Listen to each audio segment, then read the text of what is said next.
Olá pessoal, bom dia, boa tarde, boa noite. Vai depender de que momento você vai assistir a essa revisão. E como eu já tinha adiantado para vocês em sala de aula, vou resolver essas questões do questionário que eu já encaminhei para os líderes, como revisão da AV2, na nossa disciplina de processo de conhecimento trabalhista. A primeira questão traz o seguinte enunciado: João, reclamante em uma reclamação trabalhista, não comparece à audiência de instrução aprazada.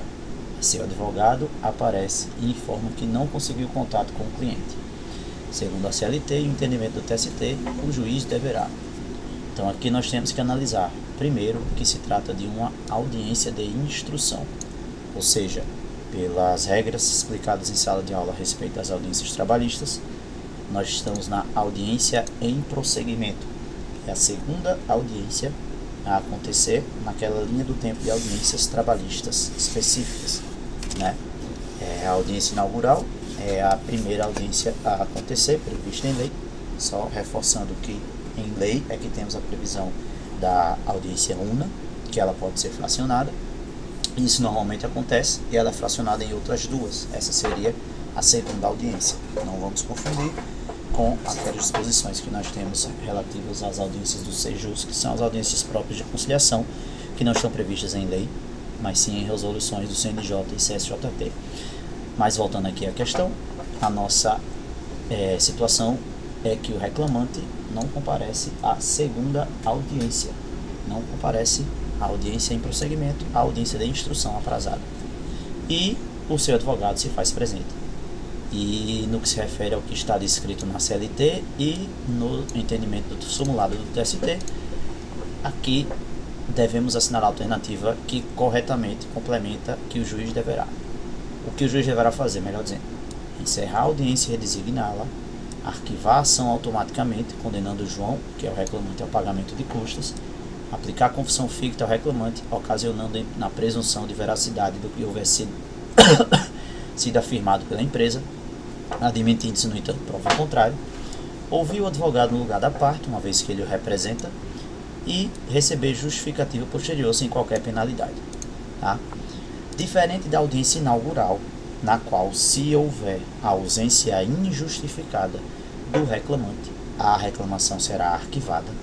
Na audiência em prosseguimento, na qual o reclamante deveria depor, nós teremos a ocasião de o reconhecimento do juiz ou aplicação por meio do juiz da confissão ficta ao reclamante. Tá? Isso tanto acontece para o reclamante quanto para o reclamado, tá bom?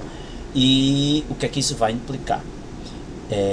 Na situação de que tudo o que for dito pelo reclamado, no nosso caso concreto, em audiência, poderá ser presumidamente verdadeiro, assim considerado pelo juiz.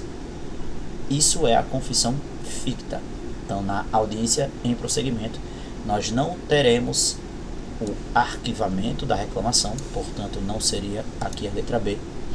Nós não teremos a possibilidade de se ouvir o reclamante, o advogado, melhor dizendo, no lugar do reclamante, porque não temos esse tipo de situação na Justiça do Trabalho, certo? As partes devem comparecer pessoalmente à audiência, essa é a regra, tá? Não é permitido o recebimento de justificativa posterior sem qualquer penalidade. A justificativa até pode ser recebida posteriormente, sem dúvida nenhuma, mas antes de receber essa justificativa, naquele momento da audiência, o juiz deverá, sem sombra de dúvidas, aplicar a confissão, tá? Também não é o caso de o juiz encerrar a audiência e redesigná-la, mas sim, letra C, aplicar a confissão ficta, ocasionando a presunção de veracidade do que houver sido afirmado pela empresa, admitido-se, no entanto, prova em contrário. Então, fixem isso. A confissão ficta, ela permite prova em contrário.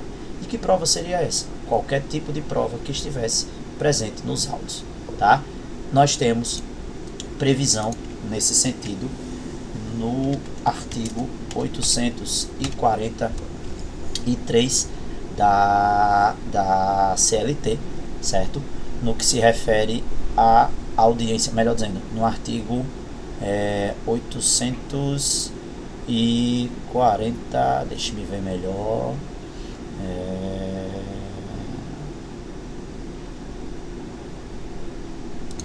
Na verdade, essa previsão está em súmula do TST e não na CLT, pois na CLT nós temos previsões quanto ao não comparecimento da parte à audiência inicial, né, que no que se refere ao reclamante será arquivada. Em relação ao reclamado, ele será decretado como revel, mas a ausência da parte ao comparecimento da audiência em que deveria depor vai ocasionar confissão ficta com base na súmula 74 do TST, tá?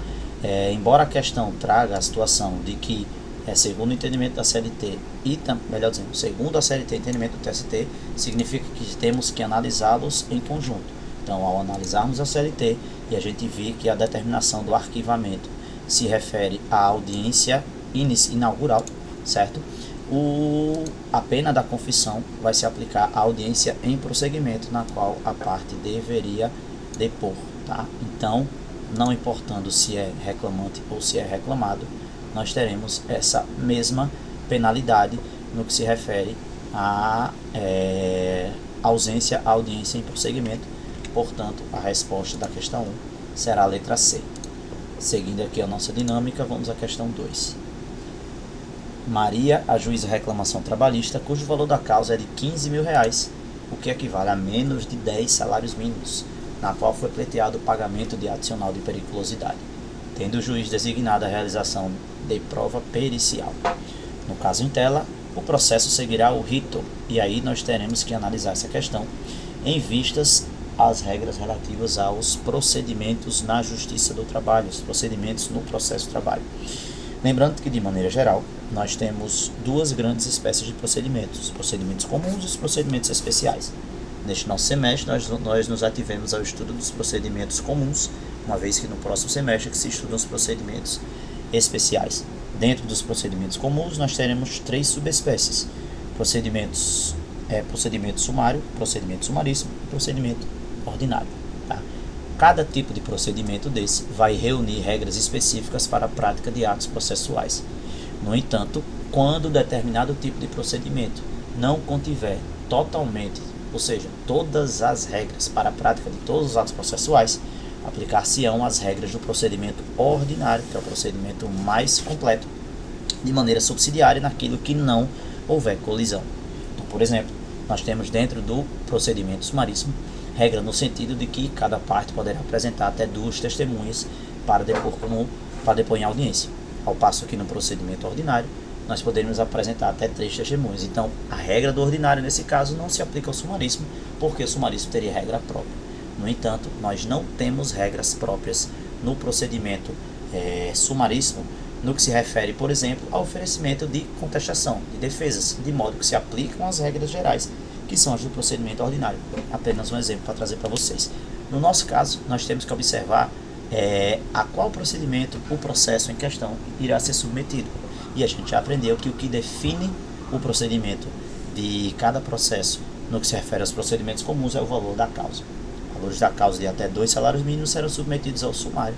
Valores da causa de até 40 salários mínimos ao sumaríssimo. Acima de 40 salários mínimos, o valor da causa será ele submetido ao procedimento ordinário. No nosso caso aqui, nosso processo tem menos de 10 salários mínimos, significa que ele não vai ser submetido ao ordinário e nem ao sumário, uma vez que o sumário é até 2, teremos aqui, portanto, ação submetida ao procedimento sumaríssimo. O procedimento sumaríssimo contém previsão a partir do artigo 852A da CLT, certo? E dentro dessas regras nós teremos algumas regras relacionadas à prova pericial, que é justamente o conhecimento que se exige nessa questão. E aí, no caso em tela, teremos sem dúvida nenhuma a submissão do processo ao procedimento sumaríssimo em razão do valor da causa, tá? Não vamos ter a submissão dele ao procedimento sumário, uma vez que no sumário, conforme a lei número 5584, o valor da causa é de até 2 salários mínimos, tá? E nem teremos submissão ao rito ordinário em razão do valor da causa, porque o valor da causa é de 10 e não acima de 40, tá? Melhor dizendo, menos de 10 e não acima de 40. certo? E o outro aspecto que se tem que observar aqui é relacionado à prova pericial. Pessoal, não confundam o processo civil com o processo de trabalho nesse ponto, em que pese no processo civil, dentro dos procedimentos dos juizados especiais, que alguns doutrinadores chamam de procedimento sumaríssimo, nós não teremos o impedimento de realização de prova pericial no procedimento sumaríssimo trabalhista. Tá? Então, por exemplo, a submissão desse procedimento ao valor, a submissão desse processo ao procedimento ordinário em razão da realização de perícia não se coaduna com o que nós temos no processo de trabalho, porque a CLT é expressa no sentido de não ser proibida a realização de prova pericial no procedimento sumaríssimo. Olha o que diz aqui o artigo 852G da CLT. Serão decididos de plano todos os incidentes e exceções que possam interferir no procedimento, no prosseguimento, melhor dizendo, da audiência e do processo. As demais questões serão decididas em sentença. Tá? O 852H continua dizendo: todas as provas serão produzidas em audiência de instrução e julgamento, ainda que não requeridas previamente. E aí, seus parágrafos, em um deles, melhor dizendo, nós teremos a situação relativa à prova pericial. Tá? Parágrafo 4º do 852H vai dizer que somente quando a prova do fato o exigir ou for legalmente imposta, será deferida a prova técnica, incumbindo ao juiz desde logo fixar o prazo objeto da perícia e nomear o perito, certo? Foi exatamente o que aconteceu. O juiz designou o perito, uma vez que a causa envolveu o pedido de adicional de periculosidade e a lei determina que deverá haver a perícia, certo? Então não é por ser realizada a perícia que a gente vai ter procedimento ordinário, de modo que a gente fica entre as letras A e D. A D vai dizer que vai ser submetido ao sumaríssimo em razão do valor da causa, sendo permitida a realização de prova pericial, e a A vai dizer no sumaríssimo, sendo proibida a realização de perícia por ser rito célere. Como eu falei, não confunda o processo civil com o processo de trabalho. Isso não se coaduna com o nosso ordenamento. Questão, então, que tem resposta como letra D. Seguindo, então, aqui para a questão 3, que vai envolver o assunto estudado na primeira unidade, de competência territorial da Justiça do Trabalho. Competência em razão do território, certo? É aquela competência, aquela regra de competência que está estabelecida no artigo 651 da CLT. E nessa questão não precisamos saber nada mais do que a regra geral, esculpida no caput do artigo 651, que vai dizer: a competência das varas é determinada pela localidade onde o empregado, reclamante ou reclamado, prestar serviço ao empregador, ainda que tenha sido contratado noutro local no estrangeiro. E aí, voltando à nossa questão, nós temos que Joaquim, então domiciliado em Natal, foi contratado como empregado de empresa sediada em São Paulo, tendo sido designado para trabalhar na cidade de Recife, depois de ter recebido treinamento no Rio de Janeiro. Ao ser demitido, pretende ajuizar a reclamação trabalhista contra sua ex-empregadora. Aqui, a menção ao domicílio, o então domicílio do empregado em Natal, a menção da sede da empresa em São Paulo, a menção do treinamento realizado no Rio de Janeiro servem apenas para testar, certo? O examinando, para saber se ele está ciente de que a regra a ser aplicada é a regra do local da prestação dos serviços. Então, o que vai importar para a nossa questão é justamente esse ponto aqui: ter trabalhado o reclamante, no caso, na cidade de Recife. E aí a gente vai eliminar São Paulo, por não ter nada a ver. A questão de ele ser, de ela ser, melhor dizendo, a cidade da reclamada ser importante, no nosso caso aqui, para a definição da competência, também não será Natal, pois o domicílio do empregado pouco importa aqui no nosso caso concreto. Assim como também não o domicílio do réu, embora a gente tenha aí menção a duas cidades, São Paulo, aqui nas duas alternativas não é ela, uma das respostas. Também não é Rio de Janeiro, porque não tem nada a ver com a questão de treinamento. Resposta conforme o 651 da CLT, letra B é a nossa alternativa da questão 3. Questão 4 traz o seguinte enunciado: considera a seguinte situação: empresa ajuiza ação indenizatória contra ex-empregado, que depredou seu patrimônio durante movimento grevista, tendo distribuído a ação para uma das varas federais do local do fato. Segundo a Constituição Federal e o entendimento do STF, Competência para processar e julgar a causa da referida situação é. E aí, para responder esta questão, teremos que utilizar aquele nosso conhecimento estudado na primeira unidade, relativo à competência material ou em razão da matéria da Justiça do Trabalho.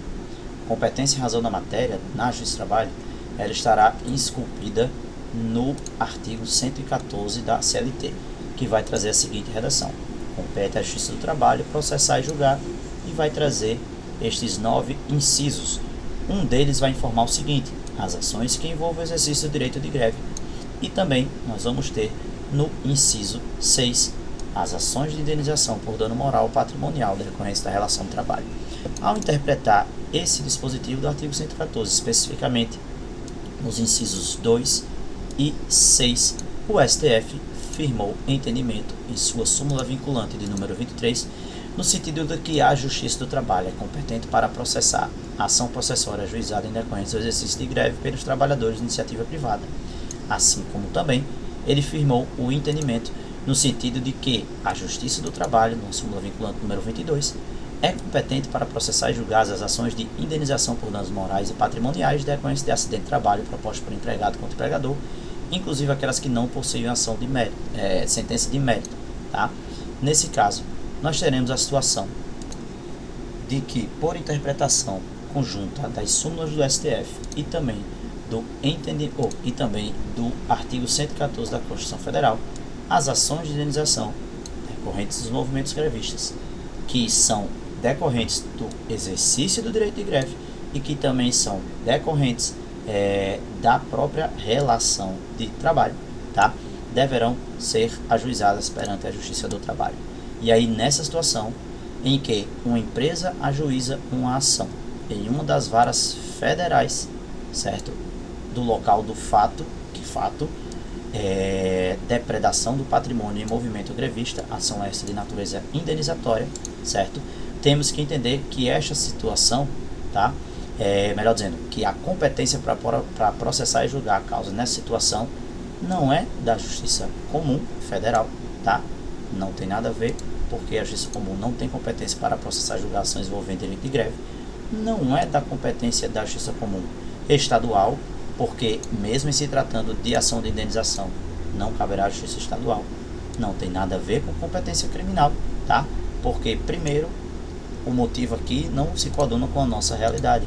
Greve não é sinônimo de crime, certo? E ainda que houvesse crime decorrente do direito de greve, teria que se especificar em quais da justiça, se estadual ou federal, no caso de crime. Justiça criminal simplesmente não responderia, ainda que fosse um crime nessa situação.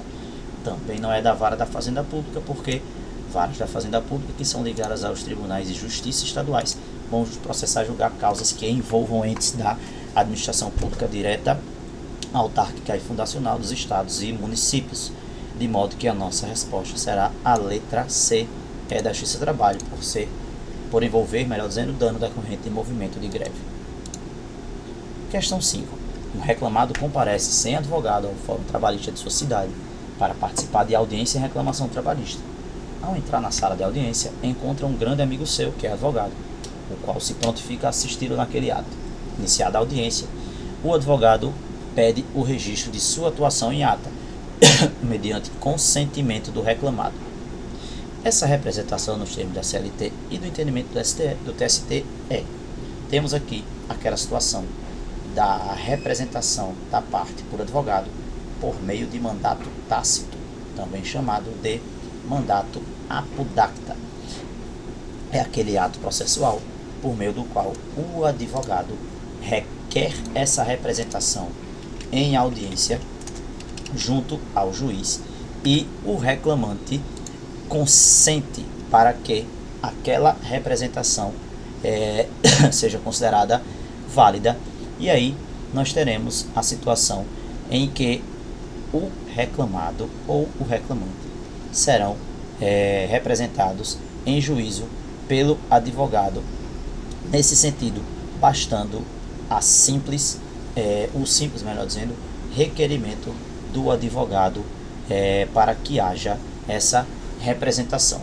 E esta previsão no que se refere à representação do advogado através de mandato tácito tem previsão na CLT